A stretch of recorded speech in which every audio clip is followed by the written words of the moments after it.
નમસ્કાર ખેડૂત મિત્રો, સ્વાગત છે તમારું અમારી ચેનલ ગુજરાત ખેત બજારમાં। તો ચાલો જાણીએ આજના તારીખ 5 ઓગસ્ટ 2026 ને બુધવારના રાજકોટ માર્કેટ યાર્ડના ભાવ। આ વિડીયોમાં જણાવેલ બધા ભાવ પ્રતિ 20 કિલોના છે। જીરુના ભાવ છે 3535 થી 3950 રૂપિયા।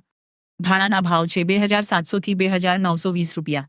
તલ સફેદના ભાવ છે 1725 થી 2509 રૂપિયા। મેથીના ભાવ છે 970 થી 2012 રૂપિયા। મગફળીના ભાવ છે 1600 થી 1980 રૂપિયા। કપાસના ભાવ છે 1610 થી 1954 રૂપિયા। અડદના ભાવ છે 1500 થી 1871 રૂપિયા। મગના ભાવ છે 1135 થી 1760 રૂપિયા।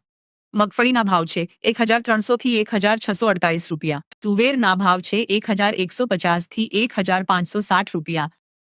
રાયડોના ભાવ છે 1120 થી 1524 રૂપિયા। એરંડાના ભાવ છે 1365 થી 1416 રૂપિયા। સોયાબીનના ભાવ છે 1150 થી 1381 રૂપિયા। જુવારના ભાવ છે 1040 થી 1300 રૂપિયા। ચણાના ભાવ છે 1000 થી 1236 રૂપિયા। ઘઉંના ભાવ છે 501 થી 565 રૂપિયા। બાજરીના ભાવ છે 381 થી 551 રૂપિયા। તો મિત્રો, આ હતા આજના બજાર ભાવ। વિડીયો પસંદ આવ્યો હોય તો લાઈક કરો અને ચેનલને સબસ્ક્રાઇબ કરો। આભાર।